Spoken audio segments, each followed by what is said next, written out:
हिंदू धर्म में पीपल के वृक्ष का खास महत्व है। किसी भी धार्मिक कार्य, यज्ञ इत्यादि में पीपल का वृक्ष का अलग ही महत्व है। पीपल के पेड़ का धार्मिक महत्व होने के साथ साथ औषधीय महत्व भी है, जिसके प्रयोग से कई प्रकार की जड़ी बूटियां बनाई जाती है, जो विभिन्न रोगों से हमारा निवारण करती हैं। हम धार्मिक कार्यों में पीपल के वृक्ष को इतनी महत्ता क्यों देते हैं, इसके पीछे भी कई कारण हैं। आज हम उन्हीं में से कुछ मुख्य कारणों के बारे में आपको बताएंगे। पीपल के पेड़ में भगवान श्री कृष्ण का वास। जी हाँ, पीपल के पेड़ में स्वयं भगवान श्री कृष्ण का वास होता है, जिसका उल्लेख उन्होंने स्वयं श्रीमद्भागवत गीता में किया है। अर्जुन को उपदेश देते हुए श्री कृष्ण ने कहा कि अश्वत्थ अह वृक्षाणा, जिसका वर्णन गीता के 10वें अध्याय में मिलता है।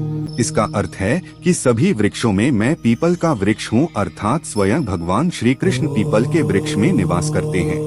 उनका पीपल के पेड़ को इतना महत्ता देने के पीछे भी कई कारण है, जो कि इस वृक्ष की विशेषताएं हैं। पीपल के पेड़ के नीचे घास नहीं उगती है, अर्थात यह नए जीवन की संरचना को रोकता है, व साथ ही इस वृक्ष पर फल भी नहीं लगते हैं। इसके साथ पीपल का पेड़ अन्य वृक्षों के अनुपात में सैकड़ों वर्षों तक जीवित रहते हैं। पृथ्वी पर सदा रहने के कारण भी भगवान श्री कृष्ण ने इसे अपना रूप बताया था। पीपल के पेड़ से शनि देव का संबंध। एक पुरानी कथा के अनुसार महर्षि दधीचि के पुत्र मुनि पिप्पलाद अपने पिता की मृत्यु का प्रतिशोध देवताओं से लेना चाहते थे। उनके प्रकोप से बचने के लिए देवताओं ने कहा कि उस समय शनि देव की दृष्टि सही नहीं थी, इसलिए असली दोषी वही हैं। यह जानने के बाद पिप्पलाद शनि देव पर ब्रह्मास्त्र चलाने वाले थे। तब शनि देव ने उनके सामने क्षमा मांगी व प्रण लिया कि वे 12 वर्ष से कम आयु के किसी भी मनुष्य को परेशान नहीं करेंगे। मुनि पिप्पलाद का पीपल के पेड़ से जुड़ाव था, क्योंकि अपने माता पिता की मृत्यु के पश्चात उनका लालन पोषण पीपल के पेड़ के नीचे ही हुआ था। तभी से पीपल के पेड़ की पूजा करने से शनि देव का प्रकोप भी कम होता है। पीपल के पेड़ में सभी देवों का वास। धार्मिक ग्रंथ स्कंद पुराण में भी इस वृक्ष का उल्लेख मिलता है, जिसमें इसे भगवान विष्णु का संपूर्ण जीवंत रूप माना गया है। इसमें बताया गया है कि पीपल वृक्ष के मूल में भगवान विष्णु का वास होता है, उसके तने में श्री कृष्ण का व शाखाओं में स्वयं नारायण बसते हैं। इसके अलावा इसके पत्तों में श्रीहरि व फलों में सभी देवी देवताओं का वास होता है। पीपल के पेड़ में सभी देवताओं और स्वयं नारायण का वास होने के कारण इसकी महत्ता कई गुना अधिक बढ़ जाती है। पीपल का पेड़ रात में ऑक्सीजन देता है या नहीं? पीपल के पेड़ को भगवान श्री कृष्ण ने अपना रूप बताया था, जिसका एक मुख्य कारण इसका रात में भी प्राणवायु ऑक्सीजन छोड़ना है। सभी वृक्षों में केवल पीपल का पेड़ व माँ तुलसी का पौधा ही 24 घंटे ऑक्सीजन का उत्सर्जन करते हैं। सुबह सूर्य की रोशनी में पीपल का पेड़ ओजोन का उत्सर्जन भी करता है, जो महिलाओं के लिए अत्यधिक लाभदायक है। सभी वृक्ष सुबह कार्बन डाइऑक्साइड सोखते हैं व ऑक्सीजन का निर्माण करते हैं, व रात में इसका उल्टा करते हैं, किंतु पीपल का वृक्ष दिन रात ऑक्सीजन का निर्माण करता है व कार्बन डाइऑक्साइड को सोखता है। इसलिए इस पेड़ का हिंदू धर्म में प्राणवायु वृक्ष या ऑक्सीजन का भंडार भी कहा जाता है। शनिवार के दिन पीपल के पेड़ को जल क्यों चढ़ाते हैं? अब बात करते हैं कि आखिर शनिवार के दिन ही मुख्य रूप से पीपल के पेड़ की पूजा क्यों की जाती है।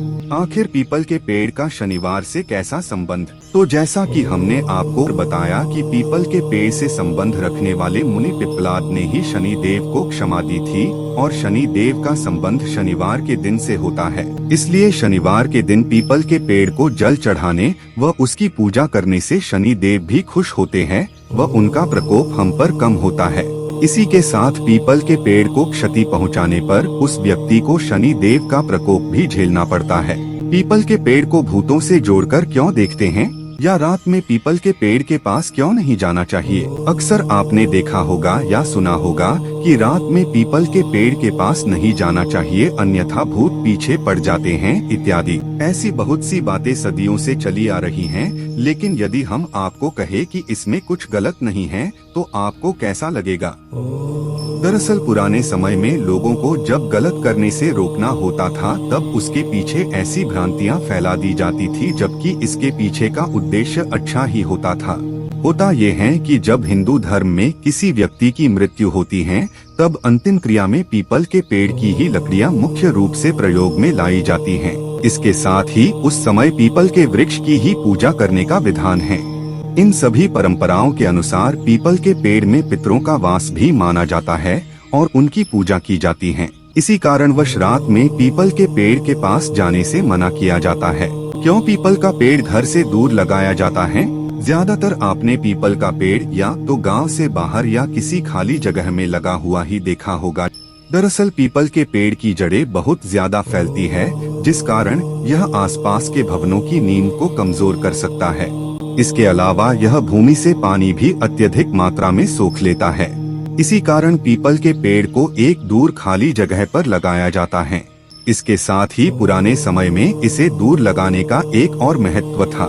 पीपल का वृक्ष बहुत विशाल होता है, जो सैकड़ों वर्षों तक जीवित रहता है, जिससे यह आने जाने वालों को धूप से आराम प्रदान करता है। इसलिए इसे दो गांवों के बीच या जहां गांव की मंत्रणा होती थी वहां लगाया जाता था। पीपल की आयु कितनी होती है? आपको यह जानकर आश्चर्य होगा, लेकिन पीपल का पेड़ कई सैकड़ों वर्षों तक जीवित रहता है और मानव सभ्यता की सहायता करता है। सामान्यतया एक पीपल के वृक्ष की आयु 1000 से लेकर 1500, 1500 वर्षों तक की होती है।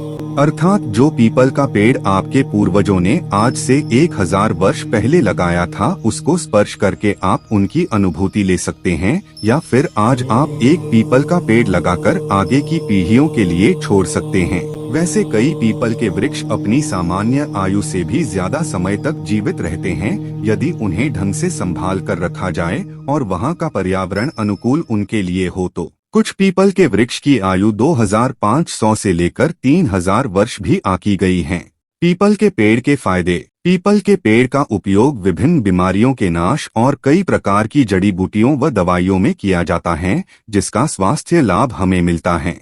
पीपल का पेड़ हमें कई प्रकार के त्वचा के रोगों से बचाता है, जैसे कि खुजली का होना या दाग का हो जाना इत्यादि। इसका उपयोग आप अपने चेहरे से झुर्रियां हटाने व रंगत लाने में भी कर सकते हैं। यह शरीर के घावों को भरने में भी मददगार है व इसका लेप लगाने से उसमें आराम मिलता है। सर्दी, जुकाम, खांसी, नक्सीर इत्यादि की समस्या को दूर करने में भी पीपल के पेड़ की अच्छी भूमिका है।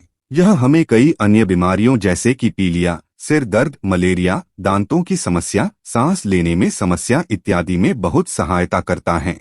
इसलिए इसे औषधीय गुणों की खान भी कहा जाता है, जिसका उपयोग हम कई तरह की बीमारियों को ठीक करने में कर सकते हैं। दोस्तों, उम्मीद करते हैं आज की जानकारी आपको पसंद आई होगी। अगर पसंद आई हो तो वीडियो को लाइक करके चैनल को सब्सक्राइब जरूर करें। मिलते हैं अगले वीडियो में। धन्यवाद।